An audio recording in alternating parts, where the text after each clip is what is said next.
It's another day, it's another National Trust site, and we are in Melford Hall. Today, it's autumn, look at the leaves. And we're Amber and Saf again. Honestly, National Trust for the win. They love to see our money coming. And we are gonna go into Long Melford after and get lunch and go to the antique shops. So, we're vibes. Oh my God, people are getting mad.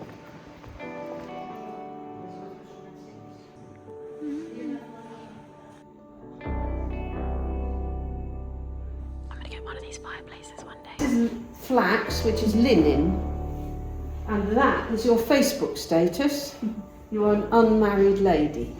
If that was pink, you're a married lady. So a young man would come in and think, she's worth talking to. Oh my God.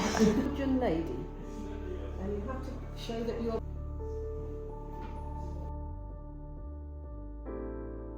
Far end, that extension to the library was a staircase, and that was removed. Now, that all went very well for 150 years until in the 1970s, and the trust noticed there were cracks everywhere, because by removing the staircase, all means of support for the first and second floors in them. So they got structural engineers in. Very kindly made this little model. So this tower here is immediately above that area, just on the right-hand side, and you can see where they describe all the cracks. But also, if I turn it around this way, those are the two columns that you've got there, and under one of them it says it's resting on a log under the floor, and that was all that was holding everything up. So they were very fortunate they managed to rescue everything in time.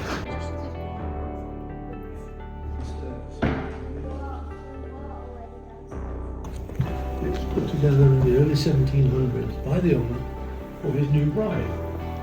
He got married and he decided that his wife deserved her own space, somewhere she could entertain or just be alone. So that's the man who owned the building, whose name was Cordell Firebrace, and that is Bridget, who was his new bride. Okay. Cordell Firebrace, as I said, is the man who put this together.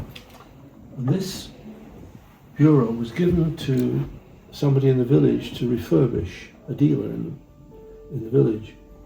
And he did odd things like putting these on and changing a foot. And when he opened this drawer, he found that there was a little compartment, secret place to hide things. And on it was written Sir Cordell Firebrace. So we're absolutely sure that this is something that used to be in his possession. And what happened, in fact, was the dealer in the village gave this back to the house here. This was a few years ago. And exploring, you see there are little places like this where you can keep your valuables, or this one is pretty good, because that shows a space. There's a recess there, and another little container.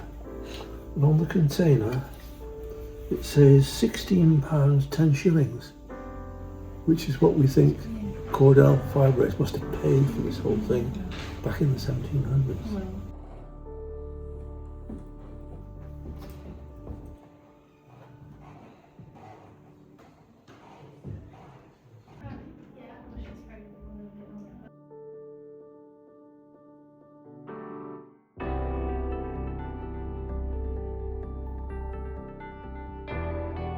You may or may not be aware that the house has got a very strong association with Beatrix Potter. Now, Beatrix Potter, her cousin was the wife of the 10th Baron, and Lady Ethel and Beatrix grew up as children very close to each other, the two families in Kensington and London. When Lady Ethel married the Reverend Sir, she came to live here. Beatrix then took that as an opportunity to travel out from London, spend time in the countryside. So Beatrix, when she normally came, slept in this room. This is inside one of the turrets. The Melford Hall has 6 turrets. They're quite big. They look quite big, except when you're inside they don't look so big. But they've left the display case And and again, another strong link to Beatrix Potter, because the fact we have a stuffed toy hidden behind glass, so a bit unusual. That used to belong to Beatrix Potter.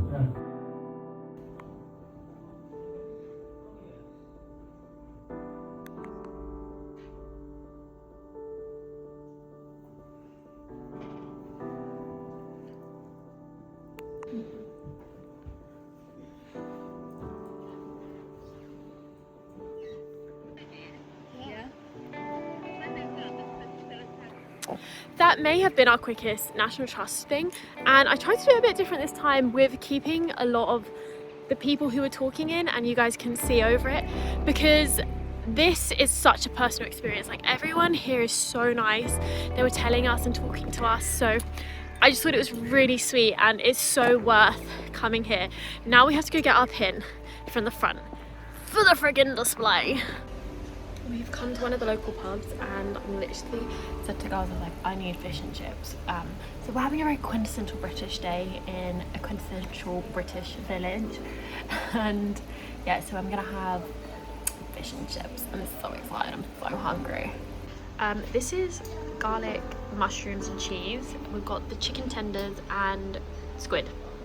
We've also bought every single one of them so that we can try them all. I'm gonna try squid for the first time, and you can see its little suckers. Ew, ew, ew, ew. Right, let's go. Sorry, I'm saying ew, ew, and then I'll put it in my mouth.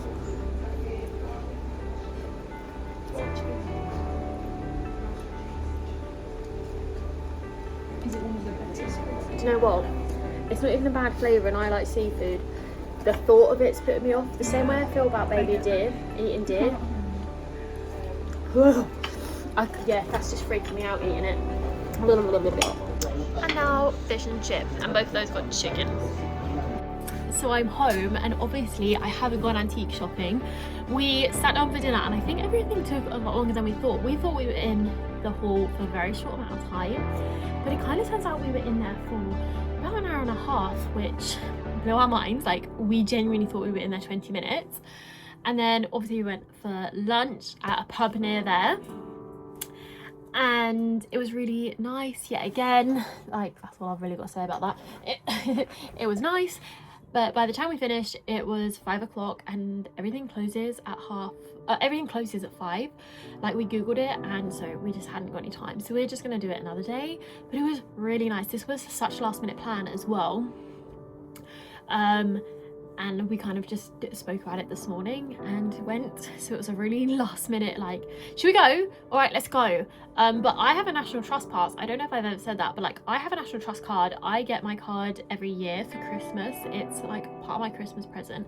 And if you're if you're 25 or younger, it's basically half price, I think. Don't quote me on that, but it is significantly cheaper than the individual pass once you're over 25. So if you are 25 or younger, I so recommend getting it. That was £13 to enter there, so realistically, if it even costs 50 quid, you have to go to 4 for it to be worth it, which just seems perfect. I don't know how many I've gone to this year. I've done repeats of some, like Akeworth House. That has really lovely walking bits, so I've gone there to walk or bike round more than just actually do the house. So it is so worth it when you're younger to get it. You get it cheaper, you've got more time. I loved it. It was so beautiful.